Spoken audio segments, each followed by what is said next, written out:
Bonjour, interview Bruno Jourdain, enseignant Hugues Humbert. Alors Hugues, je voudrais savoir ce qui pour toi, tu peux me raconter les moments forts de ton intervention qui permettent de dire que tu as été efficace et pertinent sur ton enseignement. Alors ça peut être auprès de stagiaires dans les débutants ou peut-être des coureurs, des régatiers. Je te remercie. Oui, alors qu'est-ce qui permet de savoir qu'on a été bon et qu'on a été efficace? Je vais prendre un premier point, c'est en tant que responsable de structure. Quand moi je suis un peu caché dans l'atelier l'été et que j'entends les élèves qui rentrent d'un stage, pas encadrés par moi bien sûr, les enfants ne me voient pas, mais je sais si le stage a fonctionné ou pas par la qualité de l'ambiance qu'il y a au moment où ils rangent le matériel. Si les enfants s'apostrophent, s'ils se disent des choses, s'ils se parlent, s'ils se racontent, et pas à leurs parents, entre eux, je sais que le moniteur ou la monitrice qui a encadré ce stage a, au moins en termes d'animation, fait son travail. Je ne connais pas la qualité de son enseignement réel, est-ce que les repères ont été acquis, est-ce que les progrès sont importants, mais je sais immédiatement qu'en termes d'ambiance, l'enseignant a réussi son coup. Maintenant, en tant qu'enseignant, je vais prendre l'exemple de la séance que j'ai encadrée hier. Donc nous sommes avec des enfants de 11-12 ans, ils font du catamaran Topaz 12, nous sommes proches du niveau 3. La surpuissance n'est pas tout à fait maîtrisée, mais ils aiment monter au trapèze. Hier, j'ai fait un petit exercice jeu de navigation sans les safrans, pour faire comprendre l'influence de l'équilibre du bateau, se faire scotcher face au vent uniquement en utilisant la grand voile, etc. Alors c'est pas de la véritable navigation sans safran, c'est des jeux, toute une série de jeux. Et là j'ai vu dans le regard des enfants que ça fonctionnait parce qu'ils venaient de comprendre quelque chose. Tout d'un coup il y avait une part qui s'éclairait et ça se voyait. Ça se voyait parce que il disait « Ah oui !» et toute une série de vocabulaire qui montrait la compréhension. Parce que les jeux que j'avais proposés s'éternisaient et j'avais du mal à les sortir de là pour que nous puissions faire autre chose. Et je me souviens du regard d'une petite fille en particulier où j'ai manifestement vu qu'elle comprenait quelque chose et que ça lui faisait plaisir. Des choses s'éclairaient. Voilà, c'est comme ça souvent qu'on le voit. Bon, alors on le voit traditionnellement ensuite quand la compétence qu'on a cherché à faire acquérir est immédiatement réinvestie par l'enfant dans un exercice suivant, une navigation suivante. C'est-à-dire qu'il cherche et il trouve ce qu'il vient de comprendre par l'exercice précédent. Moi, je voudrais insister aussi dans toutes ces interventions-là, qu'est-ce qui permet de savoir.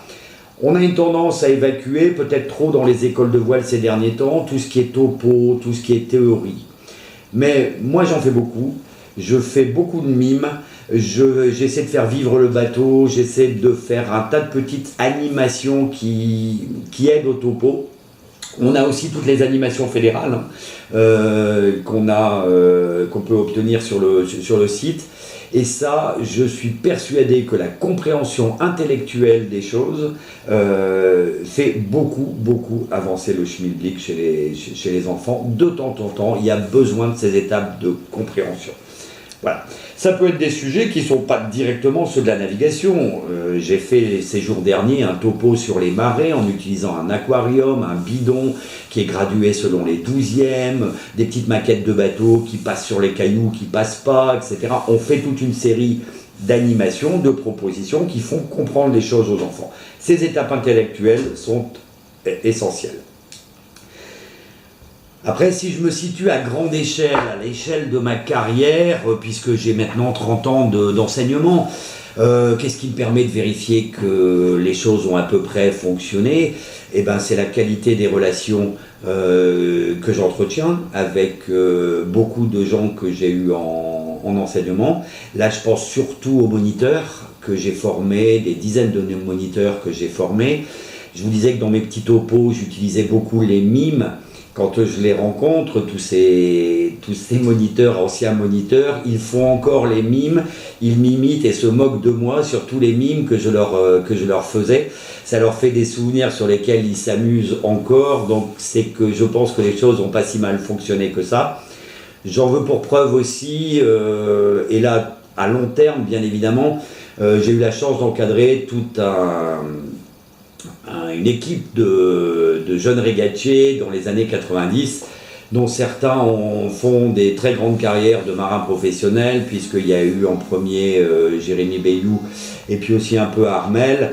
Et j'entretiens avec eux des relations amicales.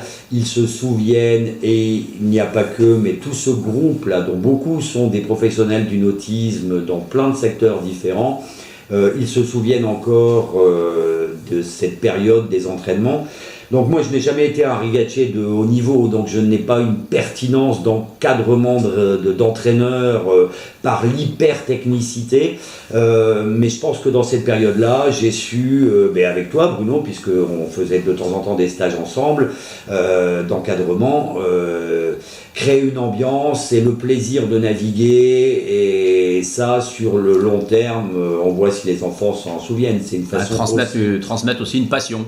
Transmettre une passion, le plaisir de naviguer, et puis pour certains d'entre eux, c'est devenu un métier. Et dans cette génération-là, il y a beaucoup qui travaillent dans les teams de course, les voileries, etc. Bon, après, la question était peut-être plus sur l'enseignement immédiat, la journée. On voit tout de suite le visage des enfants qui s'éclaire quand ils comprennent quelque chose, et quand le plaisir est là, et quand on les barbe pas. Hier, je pense que j'ai fait une bonne séance, j'étais content de moi. Et parfois, au bout de 30 ans d'enseignement, je sors de certaines séances où je ne suis pas tout à fait content, parce que je pense que j'ai été un peu barbant. Trop d'explications, trop de... Voilà. Donc, c'est jamais gagné, mais on le voit quand les enfants le font tout seuls et avec plaisir. Eh ben, je te remercie beaucoup pour ton intervention. Elle était également pertinente. Merci.